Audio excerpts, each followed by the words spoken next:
Welcome again दोस्तों, आप सभी का स्वागत करता हूं हमारे इस YouTube चैनल पर। और आज की इस वीडियो में एक बहुत ही स्पेशल टॉपिक पर बात करने वाले हैं। और वो जो टॉपिक है दोस्तों वो है दोस्तों मैनिफेस्टेशन, यानी कि जिसको हम लॉ ऑफ अट्रैक्शन भी कहते हैं। और हम इसको अगर हिंदी में बोले तो ये होता है आकर्षण का सिद्धांत। जी हाँ दोस्तों, ये एक ऐसा कॉन्सेप्ट है जिस पर बहुत सारे लोग जो है आज भी डाउटफुल हैं। आज भी लोगों को इस कॉन्सेप्ट के बारे में अच्छे से पता नहीं है वाकई में ये सिद्धांत किस तरीके से कार्य करता है और क्या वाकई में हम इसका उपयोग करके अपने जीवन में कुछ सफलता हासिल कर सकते हैं या फिर हमारे जीवन में जो समस्याएं चल रही हैं उनको हम दूर कर सकते हैं। आज की इस वीडियो में मैं आपको एक प्रैक्टिकल एग्जांपल के माध्यम से मैं आपको बताने वाला हूं। तो वीडियो काफ़ी मज़ेदार और बहुत ही इंपॉर्टेंट और एजुकेशनल होने वाली है, तो वीडियो को आप पूरा देखिएगा। वीडियो थोड़ी सी लंबी हो सकती है लेकिन आपके लिए बहुत ही ज़्यादा हेल्पफुल होगी। और विशेष रूप से अगर आप किसी समस्या से जूझ रहे हैं या फिर आप किसी चीज़ को अचीव करना चाह रहे हैं लेकिन बार बार कोई ना कोई जो है ऑब्स्टिकल्स आपके सामने आ जा रही हैं, कोई ना कोई समस्या आ जा रही है, तो उन सभी के लिए दोस्तों आज आपको जो है एक समाधान मिलने वाला है। तो वीडियो को आप जो है पूरा देखिएगा। चलिए इस वीडियो को हम शुरू करते हैं। तो इन सभी चीज़ों को जानने से पहले दोस्तों मैं आपको ब्रह्मांड की उत्पत्ति का सिद्धांत मैं आपको बता देता हूं। आपने जो है सभी ने बिग बैंग थ्योरी का नाम जरूर सुना होगा। और बिग बैंग थ्योरी का सिद्धांत यही कहता है कि हमारे जो ब्रह्मांड की रचना है कहीं ना कहीं एक छोटे से सूक्ष्म कण से हुई है। और उस सूक्ष्म कण में जब बहुत ज़्यादा जो घनत्व बढ़ा और वो जब विस्फोट हुआ तो उससे जो सारे ब्रह्मांड की रचना हुई, कई प्रकार की जो गैलेक्सी बनी, कई प्रकार के जो ग्रह उपग्रह और कई प्रकार के नक्षत्र बने। तो जैसे कि हम अपने खुद की गैलेक्सी की बात करें तो हमारी जो गैलेक्सी है वो भी उसी ब्रह्मांड का एक हिस्सा है। और हमारी जो गैलेक्सी है उसमें जो उसका जो सेंटर पॉइंट है उसको हम बल्ज के नाम से जानते हैं। और बल्ज जो होता है हमारे जो सारे जो स्टार्स है हमारी जो गैलेक्सी का मेन मिड पॉइंट है। और उस मध्य बिंदु से ही दोस्तों सभी जो स्टार से कनेक्टेड है, मतलब कि उसकी जो ग्रेविटी है सारे तारों को जो है अपनी ओर खींच करके जो है एक संबंध में बांधे हुए है। और इसी प्रकार से जो सारे के सारे जो स्टार्स हैं अपने जो अलग अलग जो हमारे जो मंडल होते हैं उनमें जो है अलग अलग जो स्थित है। और उन्हीं मंडलों में भी वो भी उसी तरीके से एक प्रकार से ग्रेविटी से, एक प्रकार के फोर्स से या एक प्रकार के आकर्षण से बंधे हुए हैं, जैसे हमारे बल्ज ने सारे तारों को बांध रखा है। और सारे जो स्टार्स हैं उन लोगों ने भी अपनी जो पावर है, अपनी जो आकर्षण से या अपनी जो ग्रेविटी से सारे जो हमारे जितने भी ग्रह हैं, उपग्रह हैं या जो भी छोटी छोटी चीज़ें हैं उनको जो है अपने से बांध कर रखा है। तो अगर आप देखेंगे तो ब्रह्मांड ही दोस्तों एक जो ऐसी चीज़ है जो खुद ही जो आकर्षण से बंधा हुआ है, मतलब हर एक तरीके से ग्रेविटी से कनेक्टेड है। तो हमारे जो ग्रह की अगर हम बात करें, हमारा ग्रह भी जो है उसका भी एक उपग्रह है, उसने भी अपनी जो आकर्षण से जो है चंद्रमा जैसे जो उपग्रह को बांधे हुए हैं। हम जैसे छोटे छोटे प्राणियों को भी दोस्तों उसने जो है कनेक्ट करके रखा है। और यही जो कॉन्सेप्ट होता है दोस्तों हमें यह सिखाता है कि हमारी जो पूरी ब्रह्मांड की जो रचना है कहीं ना कहीं एक आकर्षण पर है, कहीं ना कहीं एक ग्रेविटी है, एक ऐसे फोर्स पर है जो कि हम सभी को बांधे हुए है। और अगर इसी का उपयोग करके दोस्तों हम कहीं ना कहीं अगर अपने डेली लाइफ में एक बदलाव लाना चाहें तो हम इसको बदलाव को ला सकते हैं। लेकिन इससे पहले हमको समझना पड़ेगा, जैसे आपने सुना भी होगा कि महाभारत के समय में जो महाभारत हुआ था और उस टाइम पे जो युद्ध हुआ था उसकी आवाजें आज भी अंतरिक्ष में गूंज रही हैं। क्या ये वाकई में ये कहने वाला कथन सत्य है? तो इसको हम एक कॉन्सेप्ट से समझते हैं जो कि साइंस का कॉन्सेप्ट है, जिसको बोलते हैं ऊर्जा संरक्षण का सिद्धांत। और ऊर्जा संरक्षण का सिद्धांत ये बोलता है कि कोई भी जो ऊर्जा है वो ना तो बनाई जा सकती है और ना ही उसको नष्ट किया जा सकता है। मतलब ऊर्जा को एक रूप से दूसरे रूप में परिवर्तित किया जा सकता है। मतलब इससे कहने का मतलब ये है कि ऊर्जा जो है कभी भी बनती नहीं है, ये जो है कहीं ना कहीं सिर्फ कन्वर्ट होती है।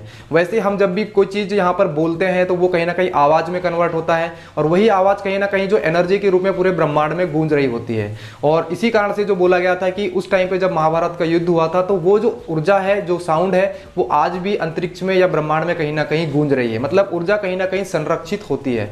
मतलब जब भी हम अपने दिमाग में कोई भी विचार लाते हैं, कोई भी सोच लाते हैं, तो उसके लिए कहीं ना कहीं हम जो हमारे शरीर में, क्योंकि हम जब भोजन करते हैं तो उसके माध्यम से हमारे शरीर में परमाणु जाते हैं और परमाणु से हमारे शरीर को ऊर्जा मिलती है। और वही ऊर्जा हमारे जो ब्रेन जो होता है उसके जो न्यूरॉन्स होते हैं वो न्यूरॉन्स भी वही ऊर्जा का उपयोग करते हैं। मतलब कि हम जो भी सोचते हैं, जो भी विचार करते हैं, उससे कहीं ना कहीं एक इलेक्ट्रिसिटी है, एक एनर्जी या एक प्रकार की ऊर्जा जनरेट होती है। और वही जो ऊर्जा होती है दोस्तों कहीं ना कहीं हमारे जो ब्रह्मांड में किसी न किसी सिग्नल के रूप में जो है पॉजिटिव सिग्नल हो सकता है या नेगेटिव सिग्नल हो सकता है, इनके रूप में जो ब्रह्मांड में चला जाता है।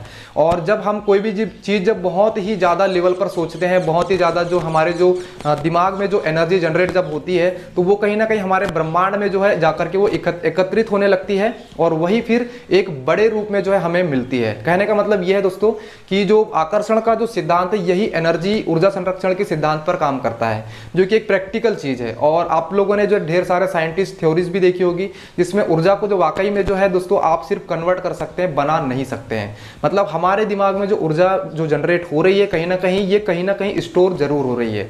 मतलब जब आप कोई भी गंदा विचार या कोई भी नेगेटिव थिंकिंग या कोई भी ऐसा विचार लाते हैं जो कहीं ना कहीं आपके लिए जो अहितकर होता है, तो ऐसे में वो एनर्जी के रूप में कहीं ना कहीं ब्रह्मांड में चला जाता है। और जब आप बहुत ज़्यादा जो है नेगेटिव चीज़ें सोचने लगते हैं तो वो बहुत सारी चीज़ें एक साथ इकट्ठी होकर आपको ही जो मिल रही होती है। मतलब जो हम सोचते हैं वही हम पाते हैं। कहने का मतलब ये है कि हम जितना ज़्यादा नेगेटिव सोचेंगे उतना ज़्यादा हमारे साथ नेगेटिव होने लगता है। और कई बार आपने जो प्रैक्टिकल भी देखा होगा कि कभी कभी आप कोई रिश्तेदार के बारे में सोच रहे होते हैं कि मतलब आज हमारे मामा आ जाएं, हमारे मौसा आ जाएं, जो भी आए, और अचानक देखते हैं बहुत ज़्यादा जब सोचते हैं तो वो प्रैक्टिकली होता है कि वो वाकई में उस दिन आ जाते हैं। तो कहीं ना कहीं हमारे जो ब्रेन्स हैं, जो भी हमारे ह्यूमंस के जो ब्रेन है, एक दूसरे से जो है एनर्जी के माध्यम से कनेक्टेड है। और ये जो एनर्जी दोस्तों कहीं ना कहीं हमारे ऊर्जा संरक्षण के सिद्धांत पर ही काम करती है। और इसी कारण से लॉ ऑफ अट्रैक्शन का सिद्धांत भी यही कहता है कि जो हम ज़्यादा सोचते हैं, जो ज़्यादा हम बोलते हैं, जो हम ज़्यादा करते हैं, वही हम बन जाते हैं। तो हमें जो ऊर्जा संरक्षण के सिद्धांत को अगर हम देखें तो लॉ ऑफ अट्रैक्शन, आकर्षण का सिद्धांत वाकई में काम करता है। और इसका जो है डेफिनेटली मैनिफेस्टेशन, जिसको हम बहुत सारे लोग बोलते हैं मैनिफेस्टेशन या फिर लॉ ऑफ अट्रैक्शन, वो दोनों सेम ही होता है। और मैनिफेस्टेशन या लॉ ऑफ अट्रैक्शन का उपयोग करके ही जो है मैंने भी जो है एक छोटी सी अचीवमेंट, जो सक्सेस जो होती है वो अचीव की है। और वो है मैंने, क्योंकि मैं पहले जो है स्टूडेंट था, लेकिन अभी मैंने जो इसी का उपयोग किया अपने कॉम्पिटिटिव एग्जाम में। कॉम्पिटिटिव एग्जाम में मैं जब प्रिपरेशन कर रहा था, बहुत ज़्यादा जो है नेगेटिव थॉट्स आते थे, तो मैंने उन सभी चीज़ों को जो है मैनिफेस्टेशन के माध्यम से दोस्तों मैंने जो है उसको जो लॉ ऑफ अट्रैक्शन के माध्यम से पॉजिटिव में कन्वर्ट किया। और उसी का मुझे आज परिणाम मिला कि मैं भी आज एक गवर्नमेंट जॉब में हूं। तो कहने का मतलब ये दोस्तों कि लॉ ऑफ अट्रैक्शन है वाकई में काम करता है। और विशेष रूप से उन लोगों के लिए, जैसे आप देखिएगा कि कोई जब समस्या में रहता है, मतलब मान के चलिए कोई फैमिली इश्यू चल रहा है, किसी सास बहू के बीच कोई झगड़ा चल रहा है, तो वहाँ पर भी हमारी सोच ही काम करती है। जब एक सास या एक बहू के दिमाग में यह चल रहा होता है कि मेरी बहू तो ऐसी है, मेरी सास तो ऐसी है, तो डेफिनेटली वो जब एनर्जी जो होती है एक साथ इकट्ठी होती है और फिर उसका बूम करके एक जो है विस्फोट होता है। और वही जो है फिर कहीं ना कहीं बहुत बड़ी नेगेटिव एनर्जी जनरेट करता है। तो कहने का मतलब ये है कि आप अगर अच्छा सोचेंगे तो आप अच्छा पाएंगे, अगर आप नेगेटिव सोचेंगे तो आप नेगेटिव ही पाएंगे। तो उम्मीद है आपको जो है इस टॉपिक पर मैंने एक प्रैक्टिकल एग्जांपल के माध्यम से आपको समझाया कि आपको किस प्रकार से मैनिफेस्टेशन के बेनिफिट्स मिल सकते हैं, या किस प्रकार से ये वाकई में साइंटिफिक तौर पर काम करता है। और ये डेफिनेटली वर्क करता है, आप इसको उपयोग करें। और इस टॉपिक पर जो है ढेर सारी वीडियोस हम बना सकते हैं, और बहुत सारी जो साइंटिफिक थ्योरीज का मैं उपयोग करके आपको मैं और भी इसके प्रूफ दे सकता हूं। तो आज के लिए बस इतना ही। थैंक यू दोस्तों, जय हिंद, वंदे मातरम।